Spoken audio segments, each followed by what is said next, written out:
Hello, everyone. Scott Livingston here with your leadership tip of the week. This week on the Monday blog, I wrote about 5 risk factors that can put you at risk for having what Dan Goleman calls in his book Emotional Intelligence, the amygdala hijack. This is the place where your emotions tend to take over your thinking, and you are at risk as a leader for bad judgments and poor decision making. And there are, what I've found, 5 risk factors for this emotional hijack being more pronounced and you being more at risk for having it. So I wanted to just draw your attention to these 5 different factors in the Monday blog. And if you're not familiar with it, you can hop on over to the blog at drscottlivingston.com and take a look. The 5 risk factors are what I call HALTS, H-A-L-T-S. It's an acronym for hungry, angry, lonely, tired, and stressed. All of those things can put you at risk in your judgment and in your decision making as a leader. And I wanted to maybe on this video cast just highlight 2 of those for you that I've really received lots of email comments this week from those of you who read the blog. 2 of those factors seem to really pop up and resonate with you a little bit more than the others. At least the email traffic tended to say that. The first one is the H, the hungry. I really would implore you in the homework assignment from the Monday blog to pay attention to this one. Many of you just seem to start your day, you grab a cup of coffee, you have a Starbucks, you get up in the morning, you dig into email, or maybe you're on your way, you have to catch a flight. You put yourself in traffic driving to work, which just adds to the stress, by the way, and you're not paying attention to the kinds of things you're putting into your body in the morning. You know, the word breakfast comes from the combining of 2 words. You're breaking a fast. Your body at night has been at rest, regenerating itself, and it needs a kickstart in the morning, and that's the idea behind your first meal or breakfast. And you have to make sure you're getting balance between proteins, fats, and carbs. So many of us just grab something carb loaded in the morning, an English muffin with honey or something like that, a Pop-Tart, which was my favorite when I was in high school, and we count that as breakfast. And while you're getting some sugar to start your day, in addition to the caffeine that you're taking in, it really isn't giving you the balanced nutrition that you need. The other piece of this breakfast is enough water. 16 ounces or so water in the morning when you first wake up because your body has been in this rested state and you really need to rehydrate yourself. This is probably the place in your day where you're the most dehydrated during just a normal day without intensive aerobic exercise.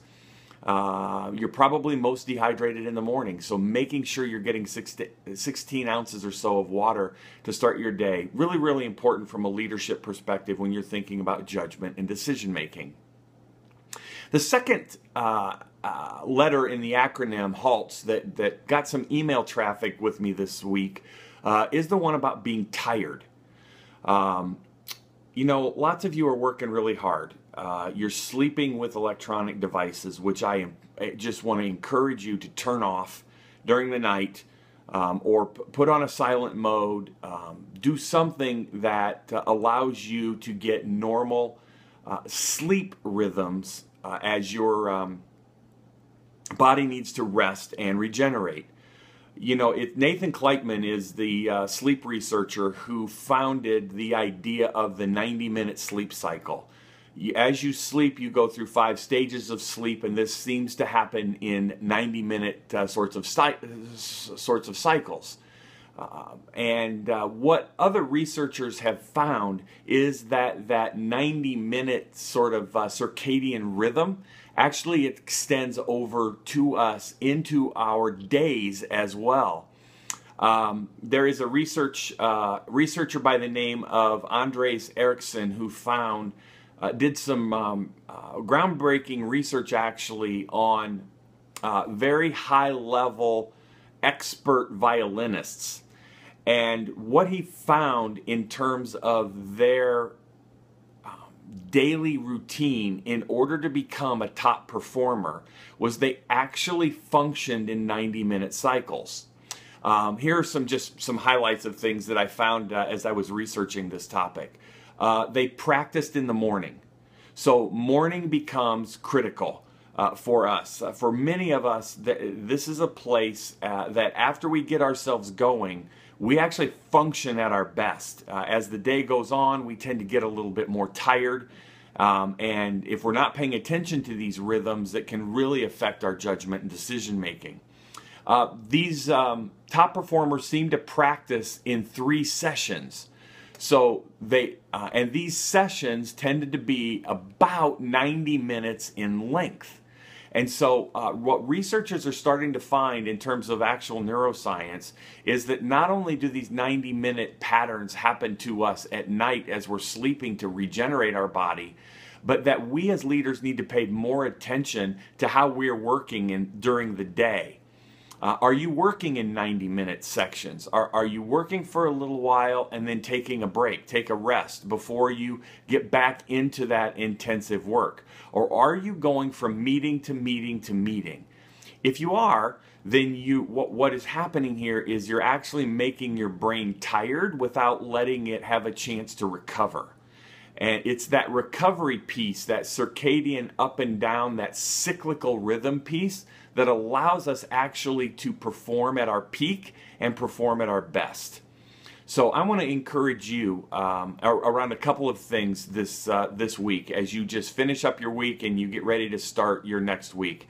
Pay attention to these 2 factors. Pay attention to what you're putting in your body in the morning.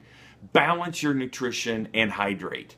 And then throughout your day, see how your circadian rhythms are affected if you would work in 90-minute cycles, take a break, and then get back into your work. Paying attention to this may actually give you longevity, productivity, and increases in your judgment and decision making as a leader.